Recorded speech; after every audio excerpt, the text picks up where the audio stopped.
आमचे सन्माननीय आमदार समीरजी कुणावार यांनी जी मागणी केली आहे की वर्धा जिल्ह्यामध्ये होऊ घातलेलं शासकीय वैद्यकीय महाविद्यालय हे हिंगणघाटमध्येच झालं पाहिजे, तशी मागणी जनतेची आहे, आवश्यकताही आहे। 7-8 महिने या विषयावर आंदोलन चालू आहे। आज पहिल्याच दिवशी सन्माननीय समीरजी त्या ठिकाणी लक्ष वेधण्यासाठी सरकारचं पायऱ्यांवर त्यांनी आंदोलन केलं। माननीय देवेंद्रजींना आम्ही सगळ्यांनी विनंती केली, देवेंद्रजी स्वतःही आले आणि देवेंद्रजींनी चर्चा या ठिकाणी समीरजींशी केली। खरं तर या बाबतीत घोषणेचा अधिकार ही सरकारचा आहे। माननीय उपमुख्यमंत्री सभागृहात घोषणा करतीलही, पण या ठिकाणी मला आनंद होतोय सांगायला की झालेल्या पायरीवर आंदोलन मागे घेण्यासाठीच्या विनंतीवरची चर्चा हिंगणघाटला शासकीय वैद्यकीय महाविद्यालय येईल अशाच दिशेने झाली आणि सकारात्मक आहे आणि न्याय हिंगणघाटमधील जनतेला समीरजींच्या प्रयत्नाने मिळेल। आज सदन के पहले दिन ही हमारे सम्मानीय विधायक समीरजी कुणावार इन्होंने वर्धा जिला में जो मेडिकल कॉलेज गवर्नमेंट का प्रपोज है वो हिंगणघाट में ही होना चाहिए, इस मांग को लेकर सदन के स्टेप्स पर आंदोलन किया। ये मांग वहां के जनता की भी है, 7-8 महीनों से आंदोलन चल भी रहा है। माननीय उपमुख्यमंत्री देवेंद्र जी स्वयं समीर जी से चर्चा करने के लिए आंदोलन स्थल पर आए।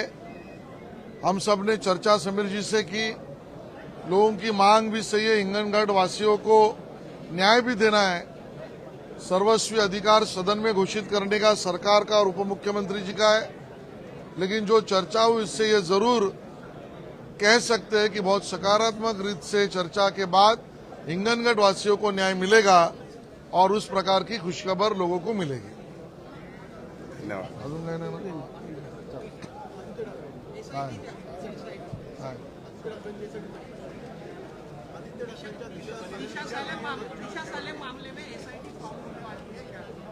हाँ, किसने घोषित किया?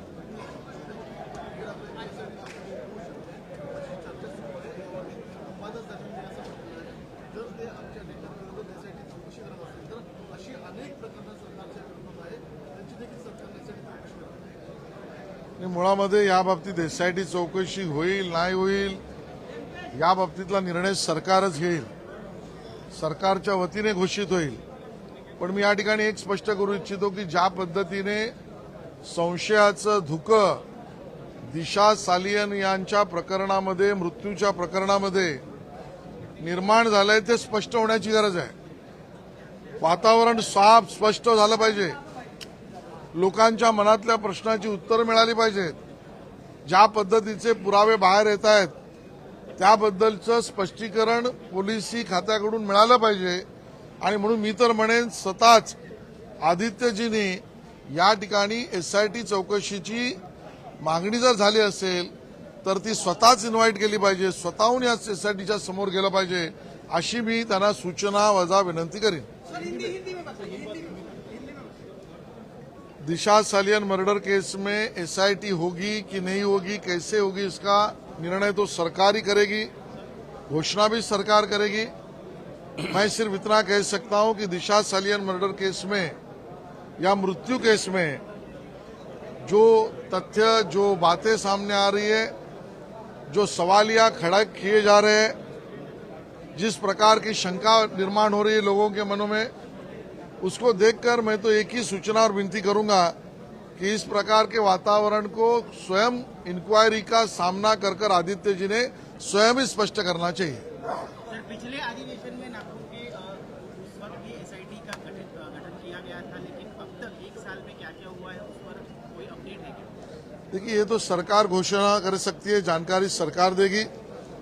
मैं कहता हूं कि इसमें सच है गलत है, कितना सच है कितना गलत है, ये सभी चीजें जनता को जानना जरूरी है।